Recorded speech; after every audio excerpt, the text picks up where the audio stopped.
Ya, puji Tuhan, firman Tuhan hari ini tanggal 26 Juli tahun 2020. Untuk kesekian kali kita tetap beribadah dengan terbatas, tapi ini direkam untuk kebutuhan anak-anak Tuhan yang ibadah di rumah dan siapapun yang Tuhan kehendaki untuk mendengarkan firman Tuhan ini melalui media apapun. Tuhan memberkati. Pagi hari ini kita dasarkan renungan firman Tuhan yang terdapat di dalam 2 Korintus pasalnya yang ke-5 ayatnya yang ke-10.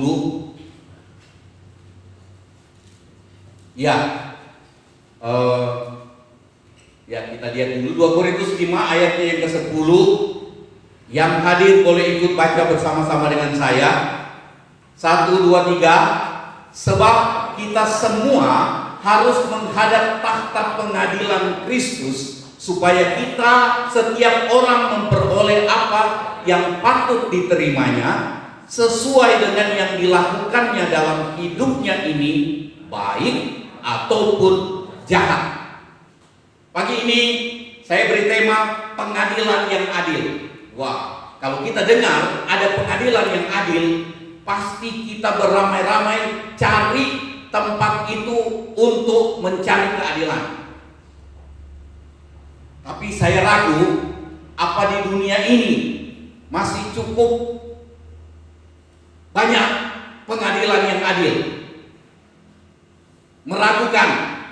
Kita lihat di mana-mana penegak hukum dan kita syukuri kalau masih ada yang berbuat adil. Saya percaya di bangsa ini masih ada. Kita tidak tahu berapa banyak, tetapi tema pagi ini pengadilan yang adil. Bahasa Indonesia sehari-hari katakan begini, sebab pasti kita semua akan diajukan ke depan pengadilan Kristus. Kita itu akan diseret, diajukan ke pengadilan Kristus. Dan masing-masing akan mendapat balasan setimpal dengan perbuatannya di dunia ini, perbuatan baik ataupun jahat. Jadi di dunia ini kita diberi kesempatan untuk berbuat benar dan baik, baik dan benar. Tapi kita selalu berhadapan dengan pilihan, mau berbuat baik, benar, atau kita mengalir keinginan kita, mengalir dalam keinginan kita untuk berbuat sesuka hati, keluar dari kebenaran. Itu pilihan. Tetapi firman Tuhan pagi ini mengingatkan kita. Kita lihat ini, pengadilan yang adil yang kita baru baca tadi dalam 2 Korintus 5 ayat yang ke-10, itu adalah pengadilan Kristus. Berarti hakim agungnya, hakimnya adalah Tuhan Yesus Kristus. Amin. Puji Tuhan, kita memiliki Tuhan sebagai hakim adil, hakim yang adil, dan Dia hakim di pengadilan akhir nanti. Banyak tulisan, banyak buku, ada beberapa agama mempercayai bahwa Tuhan Yesus itu hakim yang adil yang akan datang. Hakim yang adil. Tidak usah khawatir diperlakukan tidak adil di dunia. Ada Tuhan yang adil di pengadilan akhir. Pengadilan yang adil adalah pengadilan Kristus yang kita baru baca tadi. Pengadilan yang adil ini menjadi peringatan bagi semua orang. Mengapa jadi peringatan bagi semua orang? Memperingatkan bahwa kalau orang itu tidak adil di dunia ini, dia akan berurusan dengan pengadilan akhir. Dan pengadilan akhir di mana hakimnya adalah Tuhan Yesus Kristus. Pengadilan itu pengadilan yang tidak dapat disuap. Tidak ada orang yang bisa suap. Tuhan tidak perlu uang, Tuhan tidak perlu emas, perak, mobil untuk suap. Semoga orang-orang yang terus cari suap di pengadilan hari-hari ini Semoga ada banyak yang membuka hati untuk Tuhan memperingatkan, supaya berhenti untuk terima suap. Tuhan berurusan dengan orang-orang seperti ini. Kiranya makin banyak orang yang alami urusan Tuhan, alami perlakuan Tuhan untuk urus dia. Sudah banyak orang yang menderita karena ada banyak yang terima suap dan perlakuan tidak adil yang muncul. Mengerikan itu. Tapi kita percaya hari ini pun kita belum lihat pengadilan akhir, tapi firman Tuhan janjikan ada pengadilan Kristus, dan di sana pengadilan itu adil dan tidak dapat disuap. Pengadilan yang adil itu adalah membongkar segala sesuatu yang mampu manusia sembunyikan. Cara terhebat pun orang sembunyikan pelanggaran, sembunyikan kesalahan, sembunyikan dosa. Itu di pengadilan akhir, di pengadilan yang adil itu semua dibongkar, diungkapkan. Dan di pengadilan yang terakhir itu, di pengadilan yang adil, pengadilan Kristus, di sana sudah terlambat untuk minta ampun. Karena pengadilan itu, pengadilan di sana itu, pengadilan yang terakhir untuk orang-orang lakukan apa yang dilakukan manusia di dunia ini. Itu sebabnya sementara kita hidup di dunia dalam kehidupan yang singkat, kita sedang mempersiapkan kehidupan yang tidak berakhir.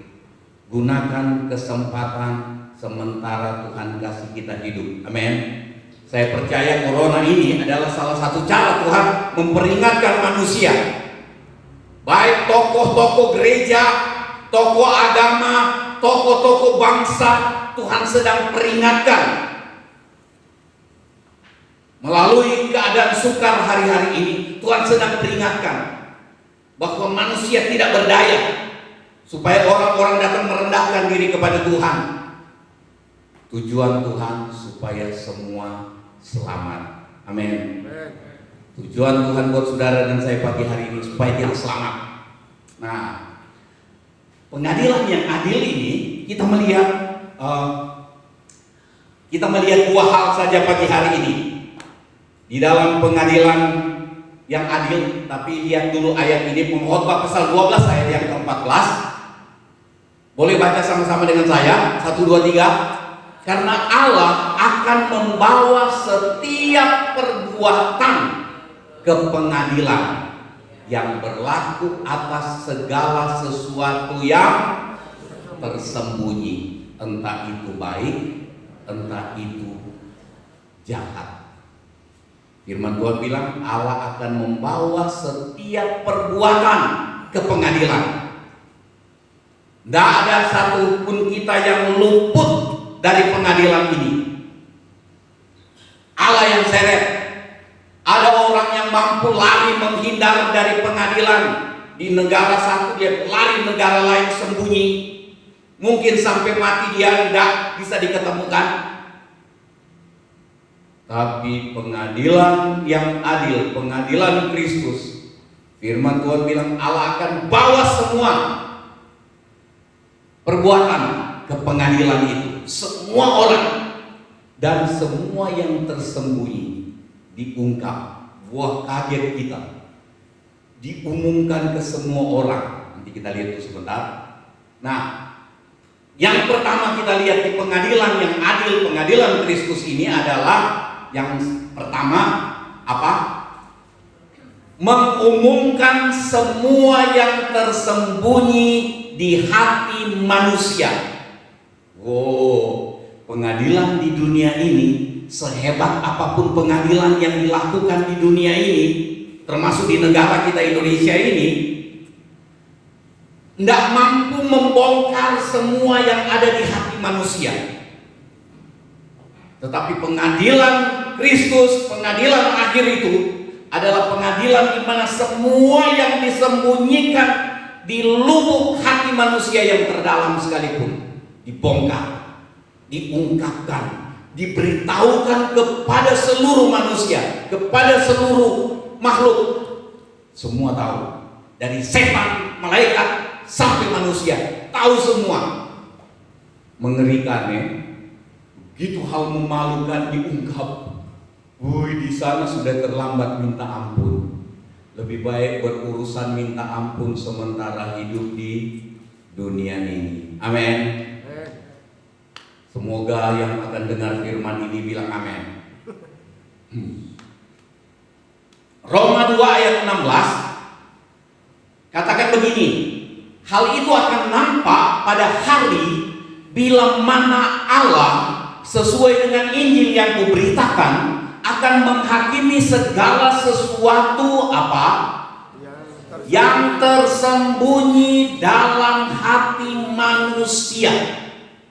Paulus bilang begini, Injil yang aku beritakan adalah Injil yang memperingatkan manusia bahwa Allah akan mengungkapkan, menghakimi semua yang disembunyikan di hati manusia. Jadi berita Injil bukanlah berita datang kepada Tuhan Yesus, diampuni dosanya dan hidup jadi makmur, kaya raya, mobil ganti-ganti. Bukan janji harta, tetapi janji berita keselamatan, janji pengampunan dosa, tetapi juga janji bahwa dosa yang disembunyikan sepanjang hidup pun dibongkar di sana. Itu Injil. Bukan Injil murahan. Percaya Tuhan Yesus, utangmu dibereskan. Percaya Tuhan Yesus, apalagi corona hilang,